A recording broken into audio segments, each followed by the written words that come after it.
Lord of the Mysteries. Chapter 519. Naming. The golden liquid was cool and refreshing, making Audrey feel as if she was enjoying a delicious ice cream. She then took a sip of champagne. Tiny bubbles of air continuously rose, silently bursting as they brought a tingling sensation with them. Suddenly, her sense of hearing reached out, and she could hear the conversation of the two maids at the end of the corridor, as they lamented at how they had no chance of going to the Hall family's castle and manor in Eastchester County. At this moment, Audrey felt as if she had dissolved into an illusory gas and was rapidly expanding.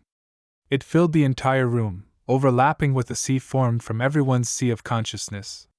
Her vision also changed. Everything she saw was abnormally smooth, turning into a mirror that reflected her current appearance. Possessing a beauty described by pure, exquisite, grand, and witty, golden scales that were slowly growing out of her exposed skin, her emerald green irises contracted and were dyed in a faint golden color, as if they had turned vertical.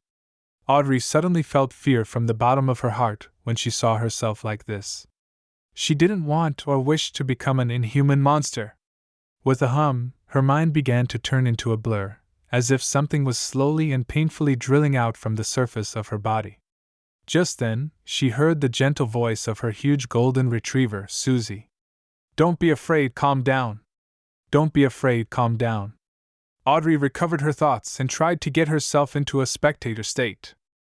Her undulating emotions quickly calmed down, and her spirit seemed to leave her body. She then looked down at herself like a spectator. Audrey saw the golden scales on the surface of her body visibly recede and her emerald-like eyes return to normal. It didn't take her long to regain control of her body and understand what beyond her powers were available to a psychiatrist, and how they were used. It was so dangerous just now. Audrey raised her hand in fear. Her skin was fair and delicate, completely unlike the abnormal condition she had been in a moment ago. After this incident, she truly understood how terrifying the danger of losing control which Mr. Fool would occasionally bring up was. She gained a deep understanding of how difficult it was to go down the Beyonder path. Even with the acting method, it was impossible to completely remove the latent risks. At one gathering, Mr. World said that Beyonders are a bunch of miserable wretches that are constantly fighting against threats and madness. Previously, I could only understand it literally. Now I can finally feel the weight behind this sentence. Audrey, don't be discouraged, don't be afraid. Father, mother, and brother are still waiting for your protection. With this experience, you won't be frightened by yourself in the future or so easily lose control. You can do it. Audrey clenched her fists and encouraged herself. She calmed down for 2 seconds, walked up to Susie, squatted down, and hugged the golden retriever. As she combed its fur, she put her head against the side of the dog's face and muttered in its warmth. "Thank you, thank you." Susie rubbed against her twice and asked seriously, "Audrey, is this how a psychiatrist feels like?" "I like it very much." Audrey was suddenly at a loss on whether to laugh or cry. She immediately pursed her lips and promised, "Susie, we'll treat each other in the future." "Yes, psychological problems." "Okay, woof," Susie answered happily. It was only now, with Audrey truly recovering, that she was in the mood to examine her own advancement. "My body seems to have become healthier. Although I don't have any obvious muscles, my strength and speed have become much stronger than before. My eyesight has also improved. I can even clearly see items hidden in the dark. My sense of smell is able to distinguish even more subtle smells, and thus being able to grasp a target's truest emotions and thoughts. I finally have Beyonder powers in the truest sense of the word. Yes, there's also all.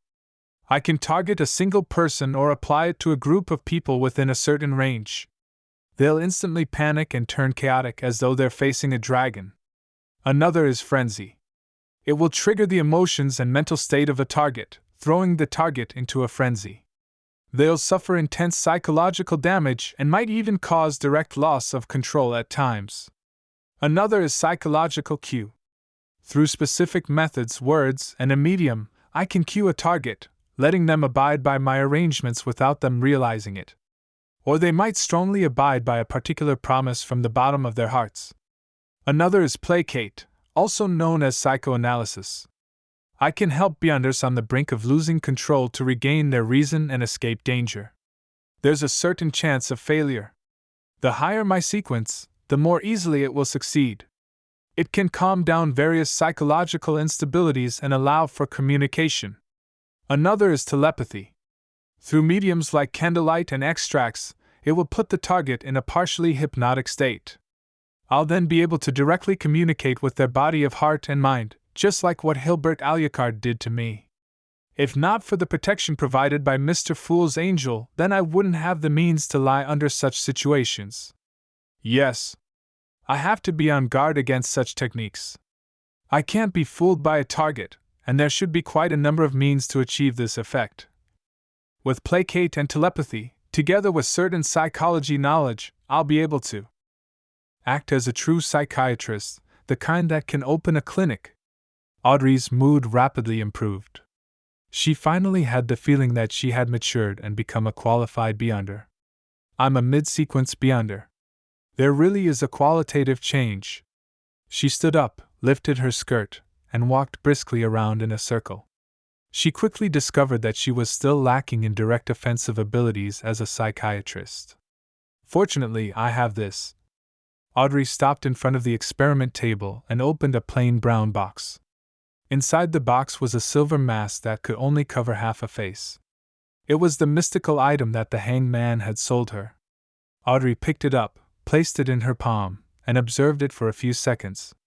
Then, she extended her spirituality and projected her thoughts just like how she did above the gray fog. She saw the silver mask begin to warp inwards, turning into a hollow, finely patterned slightly large earring. It might be better to turn it into a necklace, Audrey whispered. Afterward, she tried out the various abilities of this magical item. She was most satisfied with her ability to fine-tune her appearance. It's a pity that other than flame controlling, it doesn't have any other more direct offensive powers. Perhaps I'll need to prepare a revolver, one that has beyonder effects. Audrey thought with some regret. She quickly collected her emotions and said to the mystical item in her hand with an uplifted tone towards the end, "From today, your name is Lie. The most beautiful lie." City of Generosity by M. 48 Acid Lemon Street, Wind of Azure. It was raining heavily outside and the wind was raging, but inside the luxurious suite, the fireplace was warm and the environment peaceful. Klein sat in his chair and watched silently as Blazing Danitz dealt with the severe fracture on his left arm. He waited until Danitz was finished binding up his arm with shredded, old clothes before asking bluntly, "What treasure?" According to Danitz, it was because of some treasure that Admiral of Blood Senior wanted to deal with Vice Admiral Edwina Edwards. The sound of wind and rain came through the window. Danitz took a sip of the Lanty-proof on the table and then gave a bitter, angry laugh. Those A** holes who had their brains eaten by zombies. On our last expedition, we found a sunken ship.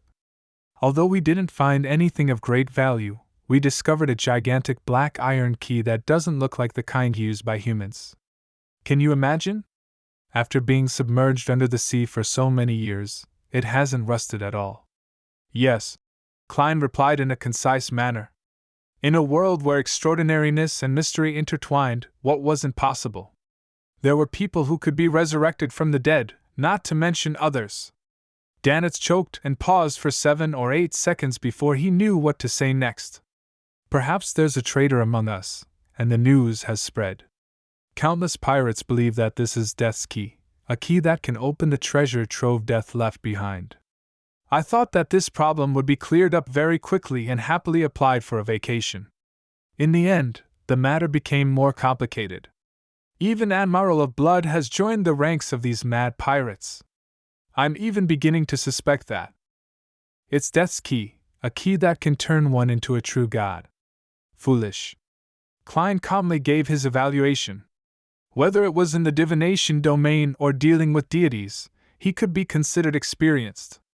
Thus, he had his own understanding and confidence in the interpretation of Death's key.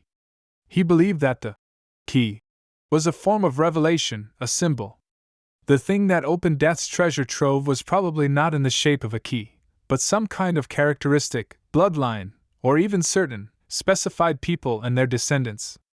Danitz was startled for 2 seconds, and then he exclaimed, "Your words are exactly the same as Captain's previous comments, and even your expressions are very similar.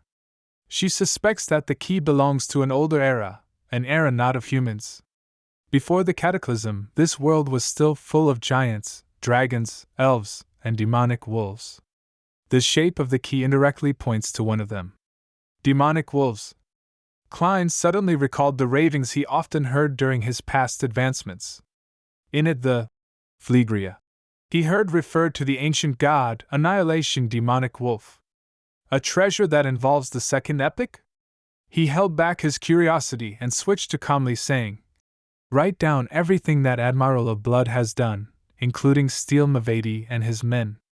He remembered that Admiral of Blood and his pirate crew were the most notorious groups on the ocean.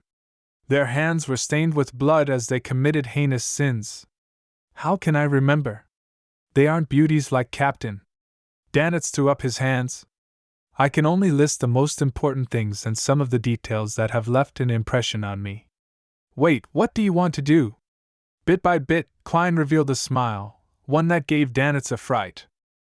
He said in a deep voice, "If it's appropriate, I want to hunt them,